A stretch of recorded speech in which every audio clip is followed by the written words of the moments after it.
আমরা দাঁড়িয়ে রয়েছি 2023 সালের ফেব্রুয়ারি মাসে। সকালের দিকটায় আবহাওয়ার পারদ খানিকটা উপরের দিকে উঠলেও রাতের দিকটায় কিন্তু খানিকটা ঠান্ডা আবহে থাকি। তবে যে আবহাওয়ার পারদ নিচে নামছে না তা হচ্ছে রাজনীতির আবহাওয়া। ত্রিপুরা রাজ্যের বিধানসভা নির্বাচনের প্রাক্কালে দাঁড়িয়ে এসে যদি আমি বলি গোটা রাজ্যের রাজনৈতিক চিত্র তা বলা যায়, কিন্তু এই যে আবহাওয়ার পারদ বা পলিটিক্যাল অ্যাটমসফিয়ার সেটা কিন্তু অনেকটাই গরম এবং গরম রাজনীতিতে ত্রিপুরার বিধানসভা মসনদে কে বসতে চলেছে তার লড়াই চলছে সরগরম ভাবে।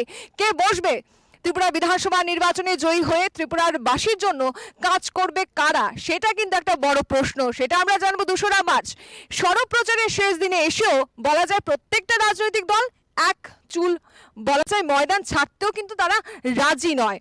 সেক্ষেত্রে আমরা দেখেছি যে বিগত সময় থেকে প্রচার প্রসারে প্রত্যেকটা দল এগিয়ে চলেছে এবং তা আমরা আপনাদের সামনে তুলে ধরেছি। এবং ত্রিপুরা বিধানসভা নির্বাচনের সব থেকে বড় সম্প্রচার কুরুক্ষেত্রে আপনাদের সঙ্গে আমি রয়েছি শেষাদ্রি এবং এই মুহূর্তে আমি রয়েছি মজলিশপুর কেন্দ্রে। আমি যদি বলি 10 মজলিশপুরের এই কেন্দ্রের ব্যাপারে এর আগেও যারা এখানকার বাসিন্দারা রয়েছে বা জনগণরা কি বলছেন তা কিন্তু আমরা আপনাদের সামনে তুলে ধরেছি। এই মুহূর্তে দাঁড়িয়ে যিনি বিজেপি মনোনীত প্রার্থী রয়েছেন শ্রী সুশান্ত চৌধুরী, যিনি যুব বিষয়ক মন্ত্রী, তিনি এই কেন্দ্রে থেকে কিন্তু প্রতিদ্বন্দ্বিতা করছেন। এবং এই কেন্দ্রে আরেকটি বিষয় হচ্ছে যে ত্রিমুখী লড়াই কিন্তু দেখা যাচ্ছে এই কেন্দ্রে। কে জয়লাভ করবে এই কেন্দ্রে সেটা বলবে সময়। তবে শ্রী সুশান্ত চৌধুরী কি বলছেন এই বিধানসভা নির্বাচনের প্রাক্কালে এসে তা চলুন শুনবো ওনার মুখেই। নির্বাচনের প্রাক্কালে দাঁড়িয়ে এবং সড়ক প্রচারের শেষ দিনেও দাঁড়িয়ে বলা যায়, এবং আমরা দেখেছি যে যেদিন থেকে নির্বাচনের দিনক্ষণ ঘোষণা হয়েছে তারপর থেকে আপনি জোর কদমে প্রচার শুরু করেছেন, মানুষের কাছে গেছেন, বিভিন্ন বিষয় নিয়ে কথা বলেছেন। জয় নিয়ে অবশ্যই আশাবাদী, বারবার আপনার মুখে শুনেছি। কিন্তু যখন আপনি জনগণের কাছে যাচ্ছেন মূলত কোন বিষয়গুলোকে বেশি প্রাধান্য দিচ্ছেন? দেখুন, 18 সালের লড়াইটা ছিল পরিবর্তনের লড়াই। 25 বছরের বামেদের অবশাসন থেকে মুক্তির জন্য লড়াই। এবং আমরা এক কথায় বলেছিলাম যে চলো পাল্টাই, এটা দ্বিতীয় স্বাধীনতার লড়াই। মানুষ আমাদেরকে সমর্থন করেছে, গণদেবতারা। এবং 18 সালে সমস্ত স্পেকুলেশনকে উল্টে দিয়ে পাল্টে দিয়ে ত্রিপুরা রাজ্যের জনগণ চলো পাল্টাই স্লোগানে সামিল হয়েছে। এ রাজ্যে বিজেপি এবং আইপিএফটি জোট সরকার প্রথমবারের মতো গঠিত হয়েছে। তো 18 সালের লড়াইটা ছিল পরিবর্তনের, আর এবারকার লড়াইটা হচ্ছে মানুষ আমাদেরকে সুযোগ করে দিয়েছে। সেই সুযোগের ব্যবহার করে আমরা প্রতি ঘরে সুশাসন প্রদান করেছি। একটা শান্তি যে রাজ্যে বিরাজ করছে প্রতিটা ক্ষেত্রে প্রশাসনিক, সেই প্রশাসন আমরা মানুষকে উপহার প্রদান করেছি। কেন্দ্রীয় এবং রাজ্য সরকারের বিভিন্ন প্রকল্পগুলোকে সঠিকভাবে বাস্তবায়িত করে এ রাজ্যে আমরা জনমুখী সরকার মানুষকে উপহার দিয়েছি। তো স্বাভাবিকভাবেই মানুষ পরিবর্তন দেখছে, প্রশাসনিকভাবে হোক, মানুষের মানসিকতার দিক থেকে হোক। এবং আমরা যখন ভোট চাইছি, আপনার যেটা প্রশ্ন যে কি চাইছি মানুষের কাছে, প্রত্যেকটা জিনিস প্রত্যেকটা দিনে যখন মানুষের কাছে আমরা যাচ্ছি একটা কথাই মানুষ আমাদেরকে বলছে যে নিশ্চয়ই আপনাদেরকে ভোট দেব, কারণ আমরা কিছু পেলাম না সেটা পরের প্রশ্ন, কিন্তু আমরা শান্তিতে রয়েছি। তো এই যে শান্তি, ল অ্যান্ড অর্ডার, একটা সুশাসন প্রতিটা ক্ষেত্রে, সেটা হচ্ছে আমাদের নাম্বার 1 এজেন্ডা। এবং ত্রিপুরা রাজ্যকে মোদিজি আজকেও আমাদের প্রধানমন্ত্রী এসেছিলেন যে সবকা সাথ সবকা বিকাশ, এক ত্রিপুরা শ্রেষ্ঠ ত্রিপুরা। এবং এক ত্রিপুরা শ্রেষ্ঠ ত্রিপুরা করতে গেলে ডাবল ইঞ্জিনের সরকার দরকার। দিল্লিতেও মোদিজির সরকার, আমাদের রাজ্য বিজেপির সরকার, মোদিজির সরকার। তো স্বাভাবিকভাবেই এই দুটো সরকার মানুষকে আমরা বোঝাতে সক্ষম হয়েছি যে দিল্লিতে যে সরকার, রাজ্যেও যদি একই সরকার থাকে তবে আমাদের উন্নয়ন আরও ত্বরান্বিত হবে। মানুষের যে চাহিদাগুলো সেগুলোকে আমরা এনে দিতে পারবো দিল্লি থেকে, এবং আগামী দিনে এই রাজ্যের উন্নয়ন আমরা আরও অগ্রগতি এগিয়ে নিয়ে যেতে পারবো, যেটা বামেরা দীর্ঘদিন পারেনি। দিল্লিতে একটা সরকার ছিল, বলতো কেন্দ্রীয় বঞ্চনা, যাই পেত সঠিকভাবে বাস্তবায়ন হতো না, দুর্নীতি হতো। আজকে সেটা দুর্নীতি নেই। তো স্বাভাবিকভাবেই প্রশাসনিক প্রতিটা জিনিসকে পুঁজি করে আমাদের অভিজ্ঞতা নিরিখে আমরা মানুষের কাছে যাচ্ছি, ভালো সাড়া পাচ্ছি, এবং আমরা আশাবাদী মানুষও আমাদেরকে যে নির্বাচন 16ই ফেব্রুয়ারি, সেই নির্বাচনে একটা গুরুত্বপূর্ণ মতামতের মাধ্যমে দ্বিতীয়বার বিজেপির সরকারকে গঠন করবে। যদি 2018 নির্বাচনে খানিকটা আগের দিকে তাকাই তাহলে আমরা দেখব যে মানিক দে এখানকার বিধায়ক ছিলেন এবং তিনি ক্যাবিনেটের মন্ত্রীও ছিলেন সেই সঙ্গে। তাকে হারিয়ে আপনি এই কেন্দ্রে জয়লাভ করেছেন, তবে এই বছর 2023 বিধানসভা নির্বাচনে তিনি কিন্তু আপনার মুখোমুখি নেই, প্রার্থী চেঞ্জ হয়েছে, সেক্ষেত্রে আপনি কি বলবেন? দেখুন, প্রার্থীকে মানিক দে বা অন্য কেউ, সেটা we are not concerned about. আমাদের প্রধান যেটা লক্ষ্য সেটা হচ্ছে জয়ী হওয়া বা মানে জয় ছিনিয়ে আনা গণতান্ত্রিকভাবে। আমাদের সেই কনফিডেন্স রয়েছে যে বিগত 5 বছর আমরা ভালো কাজ করেছি এবং এই কাজের উপর ভর করেই আমরা আগামী দিনে আবার নির্বাচনে জয়ী হব। যে কেউ প্রার্থী হতে পারে। একটা দল কাকে প্রার্থী করবে সেটা তো আমাদেরকে জিজ্ঞাসা করে করবে না। মানিক দে প্রথম প্রার্থী হয়েছিলেন, তারপর 3-4 দিন বাদে হঠাৎ শুনলাম যে উনি নিজে থেকেই স্বইচ্ছায় বলছেন যে উনি প্রার্থী হবেন না। কারণ কি জানলাম না, নতুন আরেকজনকে প্রার্থী দিয়েছে। মাঝখানে শুনলাম যে কংগ্রেসের একজনকে দেওয়া হয়েছে, তা আবার বলছে যে না কংগ্রেসের, এই তালবাহানা ছিল। এবং সারা রাজ্যেই আপনারা দেখেছেন একটা অশুভ জোট হয়েছে এবং সেই অশুভ জোটটা যে হয়েছে, এখন বলছে না আমরা জোট করিনি, আমরা সিট অ্যাডজাস্টমেন্ট করেছি। আবার বলছে যে আমরা হাতে হাত তুলে, কংগ্রেসের নেতারা বলছে ইনকলাব জিন্দাবাদ, আর সিপিআইএমের নেতারা একসঙ্গে একই মঞ্চে উঠে লাল পতাকা তিরঙ্গা পতাকা মিলেমিশে একাকার হয়ে গেছে। তো একটা নাটক মঞ্চস্থ হয়েছে ত্রিপুরা রাজ্যে, এখনও চলছে, গণনা পর্যন্ত চলবে। আবার দেখবেন ফলাফল বেরোনোর পর সেটা আবার পশ্চিমবাংলার মতোই হয়ে যাবে, একে অপরকে দোষারোপ করবে। তো কে প্রার্থী হলো সেটা নিয়ে আমাদের বিশেষ বিচারের কিছু নেই। আমরা প্রস্তুত রয়েছি বরাবরই এবং বিগত দিনে আমরা মানুষের পাশে ছিলাম। যে কেউ প্রার্থী হোক বিরোধী দলের, জয় আমাদের অবিসম্ভাবী। আমরা যদি বলি যে 2023 বিধানসভা নির্বাচনের আগে এইবারের নির্বাচনটা ত্রিপুরার ইতিহাসে একটু অন্যরকম নির্বাচন সবাই বলছে এবং সব দিক থেকে একটা আওয়াজ উঠছে। এই কেন্দ্রে একটা ত্রিমুখী লড়াই আমরা বলতেই পারি এবং সেখানে তৃপ্তা মথার প্রার্থীও দিয়েছেন। এবং আমরা যদি দেখি গতকালকেও মহারাজা একটা জনসভা ছিল এবং তিনিও আশা ব্যক্ত করেছেন যে তিনি এই কেন্দ্রে জয়লাভ করবেন বা তিনি যতগুলো সিট দিয়েছেন সেখানে জয়লাভ করবেন। তার মধ্যে মজলিশপুর রয়েছে। তৃপ্তা মথা কতটা ফ্যাক্টর হতে পারে বিজেপি জন্য? দেখুন, ত্রিপুরা রাজ্যের জনসংখ্যার যা অনুপাত এবং বিধানসভা ভিত্তিক ট্রাইবেল যে পপুলেশন, তাতে এই বিধানসভা ক্ষেত্রে আমাদের ট্রাইবেল ভোটার হচ্ছে 8,500 থেকে 9,000। টোটাল ভোটার হচ্ছে আমাদের প্রায় 48,000। তো 48,000-এর মধ্যে 8,500 যদি ট্রাইবেল হয়, আপনার বাঙালি ভোটার হচ্ছে 39,500। তো টিপ্রামথা ভোট পাবে, আমি অস্বীকার করছি না, প্রার্থী তারা দিয়েছে, কিন্তু যে ভোটটা জেতার জন্য প্রয়োজন সেই ভোটটা তারা পাবে না। এবং ট্রাইবেল যে ভোট, তার মধ্যে বিজেপিরও কমসে কম 25% ভোট রয়েছে। টোটাল যে ট্রাইবেল ভোটটা ধরুন আপনি 8,500 থেকে 9,000, তার মধ্যে 25 to 30% আমাদের বিজেপির ভোট রয়েছে। সিপিএমও একটা ভোট পাবে, প্লাস ত্রিপ্রামথা একটা ভোট পাবে। তো ট্রাইবেল ভোটটা তো আপনার 3 ভাগে ভাগ হচ্ছে, আর বাঙালি ভোটটা ত্রিপ্রামথা পাচ্ছেই না। লড়াই হবে সিপিআইএম এবং বিজেপির মধ্যে। তো সেই শুরুতে আমাদের ফলাফল ভালোই হবে। ত্রিপ্রামথা নিয়ে তো বিচলিত হওয়ার কিছু নয়। অনেক আসনগুলোতে যেখানে ত্রিপ্রামথা প্রার্থী দিয়েছে, বরং সেখানে আমাদের ফলাফল ভালোই হবে আমরা আশা করি। এবং মানুষ তাদের দাবিকে মেনে নেয় না। গ্রেটার ত্রিপুরাল্যান্ড এটা আমাদের যে অখণ্ড ত্রিপুরা বা অখণ্ড ভারত করার যে মোদিজির স্লোগান, সেটার বিরোধী, পরস্পর বিরোধী। তো স্বাভাবিকভাবেই এই গ্রেটার ত্রিপুরাল্যান্ড দাবিকে আমাদের দল মানে না, আমরা মানতে পারবো না। তো আমাদের মতো যারা চায় যে ত্রিপুরা অখণ্ড থাকুক, তারা নিশ্চয়ই ত্রিপুরাল্যান্ডের দাবি যারা তুলেছে ত্রিপ্রামথা পার্টি, তাদের সঙ্গে থাকবে না।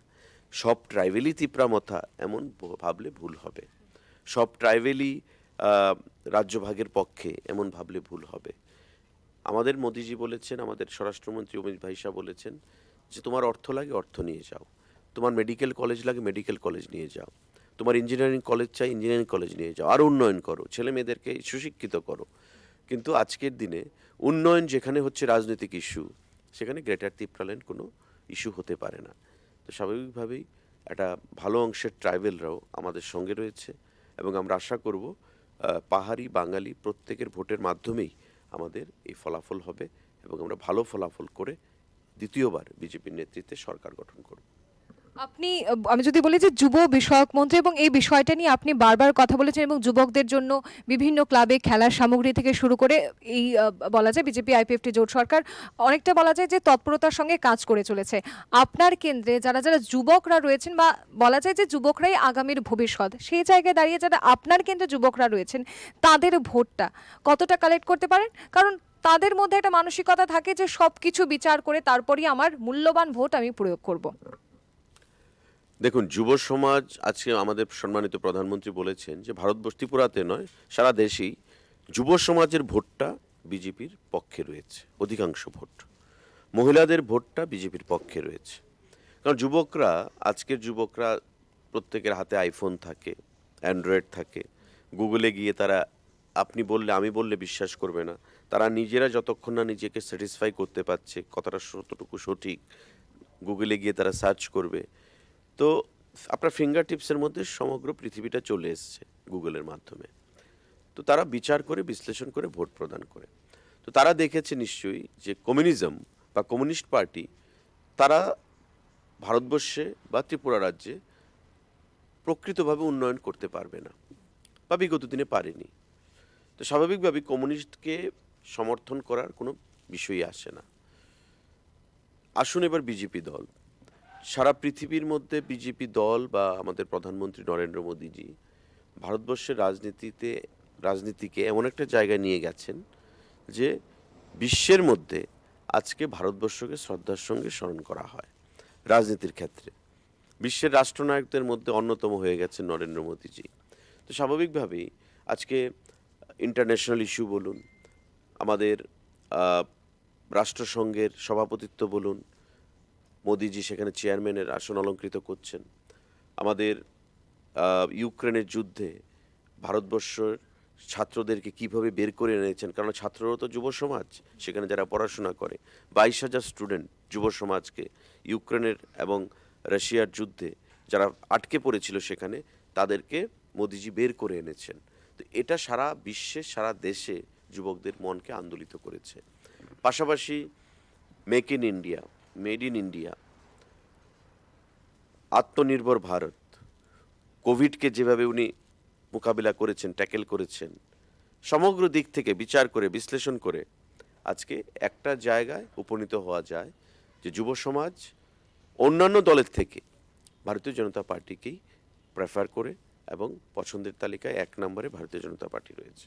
এবং আমাদের রাজ্যেও বিগত দিনে যে স্বচ্ছ নিয়োগ নীতির মাধ্যমে আমরা চাকরি প্রদান করা, বেকারদের জন্য শিল্প দপ্তরের সিঙ্গেল উইন্ডো সিস্টেমে সেখানে ক্ষুদ্র ঋণের মাধ্যমে শিল্প স্থাপনের বন্দোবস্ত করে দেওয়া, উন্নয়নের নিরিখে আজকে যুবকরা বিচার করতে শিখেছে, বিবেচনা করতে শিখেছে।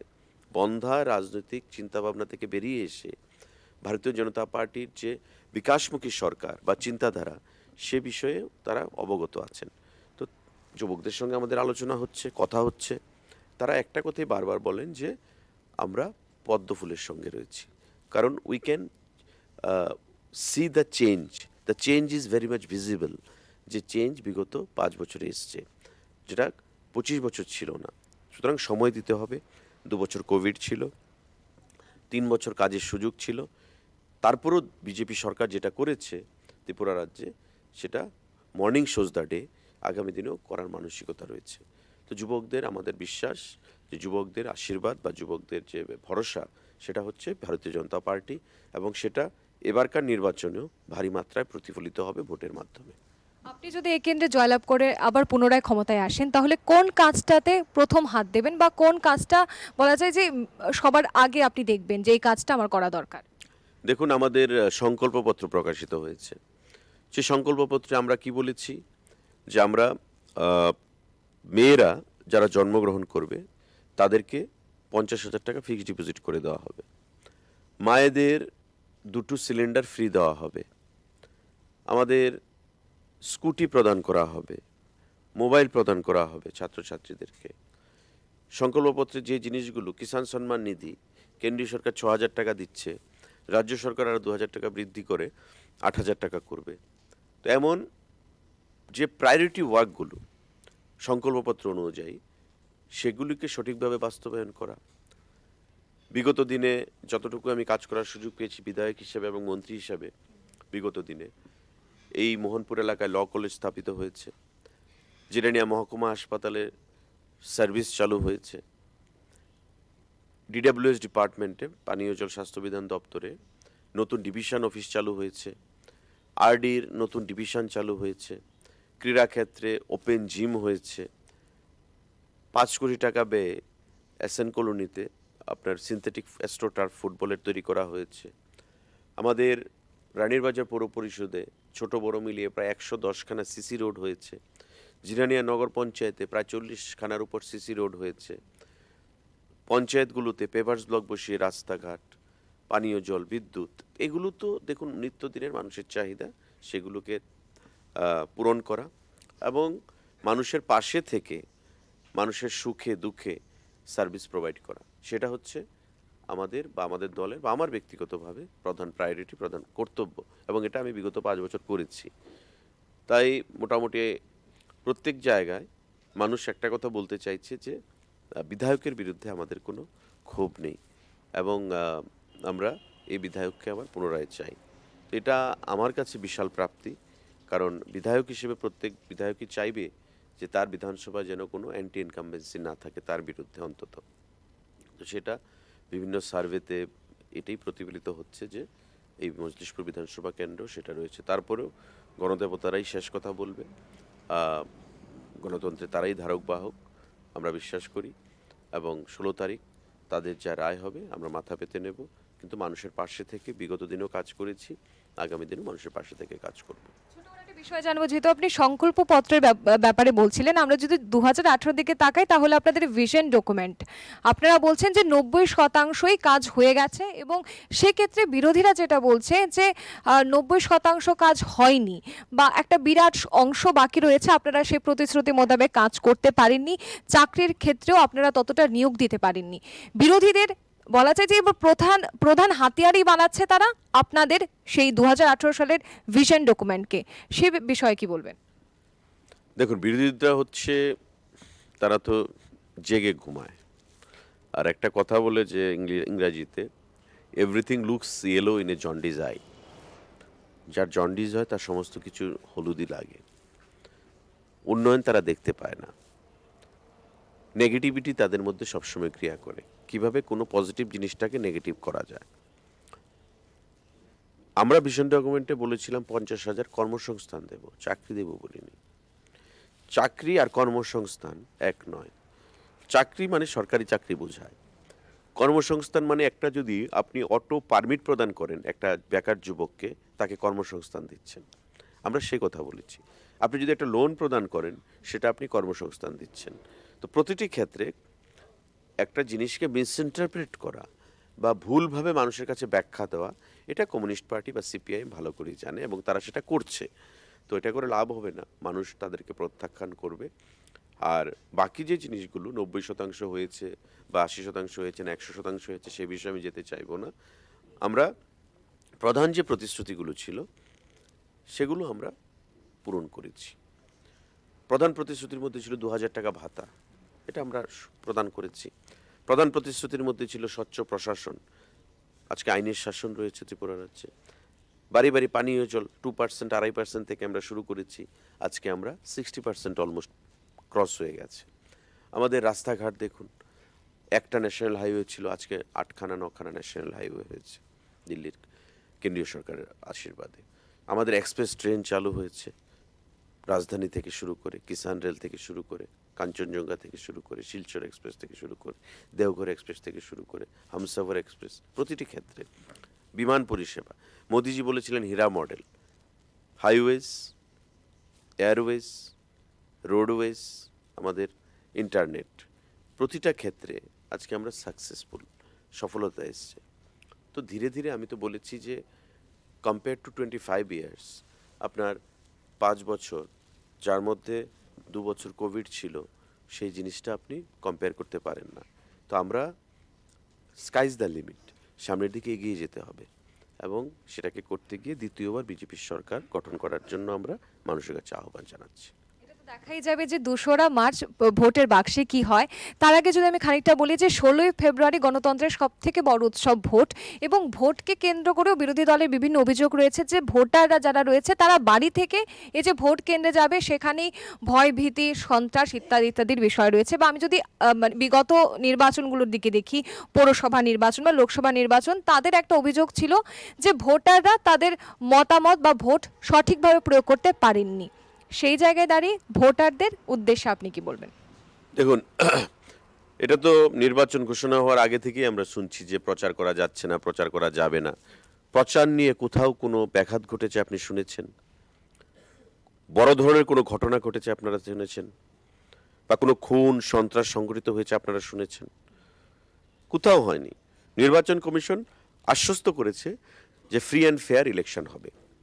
আমাদের সরকার আমরা কোনো ইন্টারফারেন্স করছি না, করার প্রশ্নও নেই, কারণ এখন কমিশনের আন্ডারে চলে গেছে সব কিছু।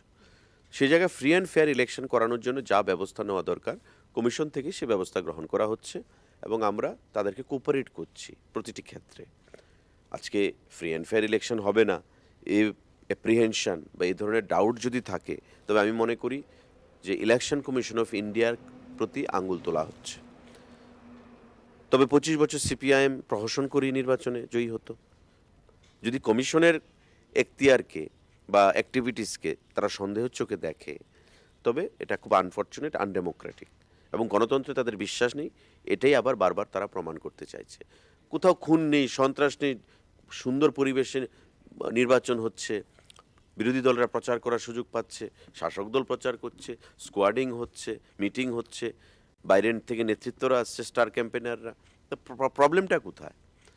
তারা তাদের এপ্রিহেনশন জাহির করছে মানুষকে বিভ্রান্ত করার জন্যে, সেটা ঠিক নয়। আমি আহ্বান জানাবো আপনাদের মাধ্যমে রাজ্যের প্রতিটি অংশের মানুষকে যে ভারী মাত্রায় ভোট প্রদান করুন, কারণ ত্রিপুরা রাজ্য ভোটদানে রেকর্ড পার্টিসিপেশন হয়, টার্ন আউট অ্যাবাভ 90%। এটা পৃথিবীর মধ্যে বা ভারতবর্ষের মধ্যে বিরল, এটা একটা রেয়ার এক্সেপশন। তো সেই ক্ষেত্রে আমাদের ভারতবর্ষের মধ্যে এই যে একটা উৎসব, আপনি দেখবেন বিভিন্ন স্টেটে, বড় বড় স্টেটগুলোতে 55%, 62%, 65%, এর বেশি হয় না ভোটিং টার্ন আউট। ত্রিপুরা রাজ্যে সেটা হয়, কারণ ত্রিপুরা রাজ্যের মানুষ খুব সচেতন মানুষ রাজনৈতিকগতভাবে। তো তার জন্য নির্বাচনের দিন প্রত্যেকে যাবে, ভোট কেন্দ্রে যাবে, ভোট প্রদান করবে, এবং তাদের সরকারকে তারা নির্বাচিত করবে। এবং আমরা আহ্বান জানাবো ভারতীয় জনতা পার্টিকে দ্বিতীয়বার সরকারে প্রতিষ্ঠা করার জন্য। ২০১৮ সালে চলো পাল্টাই স্লোগান এবং ২০২৩-এ আবার বিজেপির সরকারের স্লোগান। ২০১৮ এবং ২০২৩ কোন সময় বেশি কনফিডেন্স? আমি বলেছি আমার শুরুতেই, 18 ছিল চলো পাল্টাই পরিবর্তনের লড়াই, আর 23-এ হচ্ছে আমি পারফর্ম করেছি, I have delivered the goods, আমার পারফরমেন্সের উপর ভর করে দ্বিতীয়বার সুযোগ চাইছি। তো একটা কথা পরিষ্কার, 23-এ যখন সরকার করছি, আমরা কিন্তু এই কথা দাবি করছি না যে আমরা প্রত্যেককে খুশি করতে পেরেছি। সরকার যখন থাকবে, রাগ অভিমান, কারণ চাহিদা থাকবে বিশাল, তো রাগ থাকবে যদি চাহিদা পূরণ না হয়। 18 সালে নবাগত সবাই, কারোর কোনো চাহিদা নেই, দাবি নেই, চলো পাল্টাই। আর এবার হচ্ছে পারফরমেন্সের উপর। তো স্বাভাবিকভাবে আমাদের যা ফিডব্যাক, আমরা তো আর সাইকোলজিস্ট নই বা গণক নই যে মানুষের ভেতর কী রয়েছে আমরা বলতে পারবো, কিন্তু সমস্ত কিছু আবহাওয়া, পরিমণ্ডল, আপনার মানুষের সাথে কথা বলে যেটা এটা বুঝতে পারছি যে মানুষ বিজেপির পক্ষে রয়েছে, আমাদেরকেই ভোট প্রদান করবে। তো স্বাভাবিকভাবেই সরকারের থেকে নির্বাচন করাটা একটু কঠিন বিরোধী দলের থেকে নির্বাচন করা থেকে, কারণ বিরোধী দলের কোনো দায়িত্ব নেই। আজকে যারা বিরোধী দল জোট করে নিচ্ছে, উল্টাপাল্টা কথা বলে নিচ্ছে, প্রেস মিট করে একটা এলিগেশন ছুড়ে দিচ্ছে, কিন্তু শাসক দলে থাকলে আপনার দায়িত্ব অনেক বেড়ে যায়। মানুষকে আপনি বিভ্রান্ত করতে পারবেন না, সংযত থাকতে হয় প্রতিটা ক্ষেত্রে। তা আমরা সংযত রয়েছি, আমরা বিভ্রান্তির পথে যাচ্ছি না।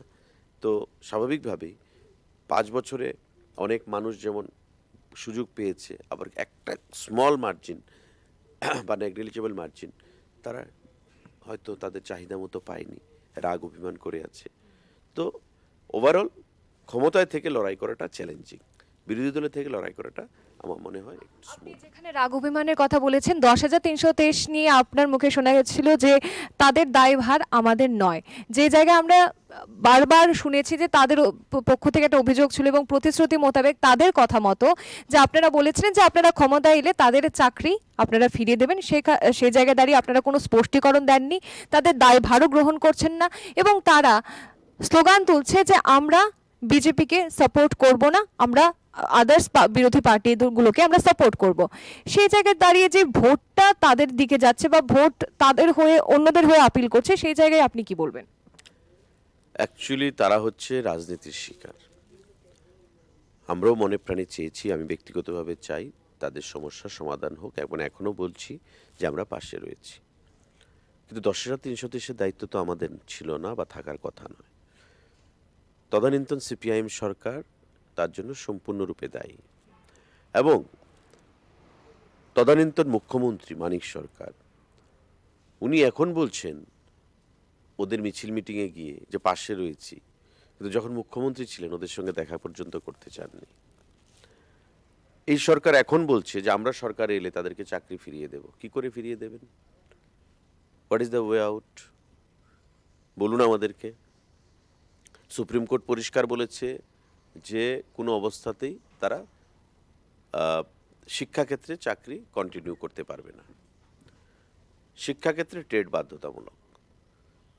টেট দাও, হ্যাঁ আমরা এজ রিল্যাক্সেশন করতে পারি, আমরা এজ রিল্যাক্সেশন করে দিয়েছি। আজকে 10,323 যে ফিগারটা, সেটা 10,323 নেই, সেটা 6,000, 6,500, 7,000 রয়েছে। কেউ কেউ টিসিএস হয়ে গেছে, কেউ কেউ অন্য চাকরিতে চলে গেছে এক্সাম দিয়ে, কেউ কেউ আবার টেট দিয়ে ক্লিয়ার করে শিক্ষকতা করছে। তো যারা করার অ্যাবিলিটি নেই তারা বলছে আমাদেরকে অন্য দপ্তরে চাকরি দাও। এখন আপনি আমাদের বলুন, আমরা যদি অন্য দপ্তরে চাকরি দেব, সরকার একটা ঘোষিত নিয়োগ নীতি রয়েছে, সেটা কি সুপ্রিম কোর্ট বলে দিয়েছে 85% হবে ভাইবা রিটেন টেস্ট, 15% হবে ভাইবা বসি। তো আপনি যদি এটাকে ভায়োলেট করেন আবার কেস হবে। এখন ধরুন আপনি 10,323, আপনাকে রাজ্য সরকার চাকরি দিয়ে দিল যে কোনো একটা দপ্তরে, আমি কেস করে দেব যে কি করে দেওয়া হলো। রাজ্য সরকারের তো একটা ঘোষিত নিয়োগ নীতি রয়েছে, সেই নিয়োগ নীতিকে লঙ্ঘন করে ভায়োলেট করে কি করে চাকরি প্রদান করা হলো। এমন অনেক অসংখ্য বেকার রয়েছে যারা নিয়োগ নীতি যখন ভায়োলেশন হবে কোর্টে চলে যাবে। তো আপনি 10,323-এর সময় কোর্টে লড়লেন, 10,323-এর পর সরকার আপনাকে চাকরি দিল, তারপরও আপনাকে কোর্টে ঠেলে দেওয়া হলো। আমরা তো এই দায়িত্ব নিতে পারবো না, বা এটা সম্ভবও নয়। আমরা লড়াই করেছি, চেষ্টা করেছি সুপ্রিম কোর্টের সঙ্গে 2 বছর আইনি লড়াই, তাদেরকে স্কুলে কিভাবে কন্টিনিউটি তাদের আনা যায়, কিন্তু সুপ্রিম কোর্ট বলেছে নাথিং ডুইং, এটা করা যাবে না। কারণ আমরা যদি ত্রিপুরাকে কনসেশন দিই তবে ভারতবর্ষের অন্যান্য রাজ্যগুলো দাবি করবে, এটা supreme court, we have to be judicious. তো সেক্ষেত্রে তারা সেটা করেনি। কোভিডের সময় আমরা 35 না 30,000 টাকা করে আমাদের সরকার তাদেরকে প্রদান করেছে। 2 বছর আইনি লড়াই করেছে যাতে তাদের চাকরিগুলো বাঁচানো যায়, কিন্তু সুপ্রিম কোর্ট পরিষ্কার ভাষায় বলেছে যে না, তারা কন্টিনিউ করতে পারবে না। তারপরও মাননীয় মুখ্যমন্ত্রী তাদেরকে একটা কমিটি গঠন করে রিটায়ার্ড জাস্টিসকে দিয়ে যে কোনো ওয়ে আউট আছে কি না, কারণ উনি একবার একটা আর্টিকেল লিখেছিলেন যে ওয়ে আউট থাকতে পারে, তো সেটার উপর বেস করে একটা আর্টিকেল মানে সরকার সিদ্ধান্ত নিয়েছে একটা কমিটি গঠন করে যে কি ওয়ে আউট আছে আপনি সাজেস্ট করুন, যাতে করে আমরা আগামী দিনে তাদের ব্যাপার নিয়ে আমরা ভাবতে পারি। তো আমরা দেখব নির্বাচনের পর যদি পজিটিভ কিছু আসে তবে নিশ্চয়ই, কারণ তারাও আমাদের রাজ্যের ছেলে মেয়ে সন্তান, তারা যদি ভালো থাকে তবে আমাদের রাজ্যেরই গর্ব, কিন্তু রাজনীতিকরণের জন্য নয়। সিপিআইএম তাদেরকে নিয়ে বিগত দিনেও রাজনীতি করেছে, বর্তমানেও তারা ভোটের জন্যে তারা রাজনীতি করছে। আর আমাদের লক্ষ্য হচ্ছে ভোটের জন্য নয়, স্টেডি গ্রোথ হবে, স্লো হবে কিন্তু স্টেডি গ্রোথ হবে, যেটা আগামী দিনে রাজ্যের সম্পদ হয়ে থাকবে এক ত্রিপুরা শ্রেষ্ঠ ত্রিপুরা করার জন্য। এবং এটা সিপিআইএম দল করতে পারবে না, কারণ তারা শুধু টেম্পোরারি রাজনীতিটা নিয়ে চিন্তা করে, এবং এটা তারা টেম্পোরারি সস্তা রাজনীতি করছে আজকে 10,323-এর সাথে। সড়ক প্রচারের শেষ দিনে দাঁড়িয়ে ছোট্ট করে আপনার থেকে জানবো যে আপনার বিধানসভা কেন্দ্রের যারা জনগণরা রয়েছেন এবং তথ্য সংস্কৃতি দপ্তরের মন্ত্রী হিসেবে রাজ্যবাসীর জন্য আপনি কি বলবেন বা কি আপিল করবেন? আপিল একটাই থাকবে যে 23-এ আবার বিজেপি সরকার, এই রাজ্যের সুশাসন, এই রাজ্যের শান্তি সম্প্রীতি উন্নয়ন, সেটাকে অগ্রগতির ধারাকে সামনের দিকে আমাদের নিয়ে যেতে হবে। এই রাজ্যকে যেটা মোদিজির স্বপ্ন সেটা বাস্তবায়িত করতে হবে। আর বিশেষ করে একটা যে অশুভ জোট হয়েছে সেই অশুভ জোটকে ফিরিয়ে এনে মানে ক্ষমতা এনে যাতে কালো অধ্যায় তৈরি না করা হয়। আপনি দেখুন এই সিপিআইএম দল যখন শাসক দল ছিল, কংগ্রেস ছিল বিরোধী দল, প্রতিদিন কংগ্রেস দলকে বুর্জোয়ার দল, গুন্ডার দল, সন্ত্রাসবাদীদের দল, মানে বর্বরদের দল কি না বলতো। মানুষের সামনে কংগ্রেসকে খাটো করার জন্যে সিপিআইএম বুর্জুয়া, গুন্ডা, সন্ত্রাসবাদী, উগ্রপন্থী, হ্যাঁ, একটা উচ্ছৃঙ্খল দল হিসেবে পর্যন্ত বলতো। পক্ষান্তরে কংগ্রেস সিপিআইএমকে অগণতান্ত্রিক দল, নারী নির্যাতনকারী দল, গোল্ড মেডেল পেয়েছে নারী নির্যাতনে, মানিক সরকারকে হিটলার বলা হতো, মানে কি না বলতো।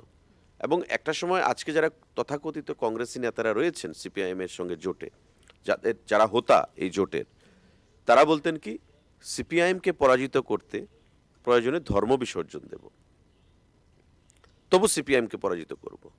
কখনো তৃণমূল, কখনো বিজেপি, আবার বিজেপিতে থেকে বিজেপিকে দুর্বল করো, আবার কংগ্রেস, এখন বলছে না সিপিএম ভালো, সিপিএম ইজ মোর প্যালেটেবল, এটা বলছে। তো এই জোট, এটার কোনো অস্তিত্ব আছে, নীতি আছে? একজন সাধারণ একজন জনগণ, কালকে আপনারা হয়তো দেখেছেন সোশ্যাল মিডিয়ায়, বলছে যে কংগ্রেস সিপিএম মিছিল বের করেছে, কংগ্রেস যখন বলে বন্দে মাতরম সিপিআইএম চুপ করে থাকে, আর সিপিআইএম যখন বলে ইনকলাব জিন্দাবাদ তখন কংগ্রেসিরা চুপ করে থাকে। তো এটা তো মন থেকে জোট হয়নি, জোটটা হতে হবে মন থেকে। কংগ্রেসের নেতা কমিউনিস্টের ভোটকে কাছে পাওয়ার জন্য বলছেন ইনকলাব জিন্দাবাদ। এটা জোকার হয়ে গেছে, রাজনীতিটা তাদের কাছে জোকারই হয়ে গেছে। তো এটা মানুষ মেনে নেবে না। আমি মানুষের কাছে আহ্বান জানাবো যেন এদেরকে সুযোগ করে দেওয়া মানে রাজ্যকে আগামী দিনে ওই যে অন্ধকার 88 থেকে 93 সিপিআইএম বলে কালো দিন, কংগ্রেসীদের কালো দিন, তো সেই কালো দিনের নায়করাই তো আজকে রয়েছেন, তাদের হাতে যদি আবার চলে যায় তবে ত্রিপুরা রাজ্য আবার সে কালো দিনের অধ্যায় তৈরি হবে। আর সিপিআইএম যদি ক্ষমতায় আসে তবে এই রাজ্যে খুন, সন্ত্রাস, বঞ্চনা তার আবার নতুন করে অধ্যায় সেখানে নতুন করে রচিত হবে। আর আজকে যে সরকারটা চলছে, দিল্লির সরকার, রাজ্যের সরকার, বিজেপির সরকার, স্বাভাবিকভাবে যাই হবে উন্নয়ন হবে, মানুষ পাবে, মানুষ বঞ্চিত হবে না। আমরা মিছিল মিটিংয়ে নিয়ে লম্বা লাইন করে মানুষকে সেখানে জিনিস দিতে চাই না, বাড়িতে বসে মানুষ পাচ্ছে। কর্মচারীদের 12% দিয়ে দেওয়া হয়েছে, কোনো আন্দোলন করতে হয়নি। 2000 টাকা ভাতা দেওয়া হচ্ছে, কোনো আন্দোলন করতে হয়নি। বাড়ি বাড়ি জল যাচ্ছে, কোনো আন্দোলন করতে হয়নি। 5 কেজি করে বিনামূল্যে চাল পাচ্ছে রাজ্যের মানুষ, বিনামূল্যে সারা দেশে 81 কোটি মানুষ, কোনো আন্দোলন করতে হয়নি। কোভিড ভ্যাকসিন, কোনো আন্দোলন করতে হয়নি। ইন্টারন্যাশনাল এয়ারপোর্ট, কোনো আন্দোলন করতে হয়নি। ফরেন্সিক ইউনিভার্সিটি, কোনো আন্দোলন করতে হয়নি। ল ইউনিভার্সিটি, কোনো আন্দোলন করতে হয়নি। তো একের পর এক যে milestone in terms of development ত্রিপুরার ক্ষেত্রে, এটা মোদিজির সরকার আছে বলেই সেটা সম্ভব হয়েছে। সুতরাং রাজ্যে এবং কেন্দ্রে এক সরকার থাকবে, উন্নয়ন হবে।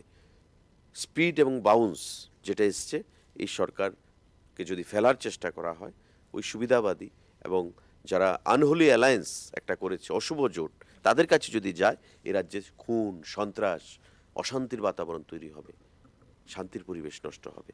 সুতরাং তাদেরকে সুযোগ নয়, বিজেপিকে সুযোগ প্রদান করা, পদ্মফুল চিহ্নে ভোট প্রদান করা এবং সকাল সকাল গিয়ে ভোট দিয়ে এই রাজ্যে বিজেপিকে দ্বিতীয়বার সুযোগ করে দেওয়া, এটাই আমি গণদেবতাদের কাছে আহ্বান জানাবো। কতটা সুযোগ দেয় রাজ্যবাসী সেটা সময়ে বলবে। তবে দল বদলের রাজনীতি না উন্নয়নের জয়ধ্বনি, কাকে বেছে নেবে ত্রিপুরাবাসী সেটা কিন্তু আমরা জানবো 2রা মার্চ ফলাফলের বাক্সেই। তবে সামনে যেহেতু একটা বিরাট লড়াই, তার জন্য আপনাকে অনেক অনেক শুভকামনা, বেস্ট উইশেস রইল। এবং আজকে সরপ্রচারের শেষ দিনেও আপনি নিশ্চয়ই অনেকটাই বিজি শিডিউলের মধ্যে রয়েছেন, আপনার আর সময় নষ্ট করবেন না। সেই সঙ্গে ধন্যবাদ এই বিজি শিডিউল থেকে আমাদের দেওয়ার জন্য। আমাদের সঙ্গে ছিলেন সুশান্ত চৌধুরী, যিনি 10 মজলিশপুর থেকে বিজেপি মনোনীত প্রার্থী রয়েছেন এবং সেই সঙ্গে তিনি তথ্য সংস্কৃতি দপ্তরও কিন্তু সামলাচ্ছেন। সময় বলবে কে বসবে ত্রিপুরা বিধানসভার মসনদে। ততক্ষণ পর্যন্ত চোখ রাখুন কুরুক্ষেত্রে। নমস্কার।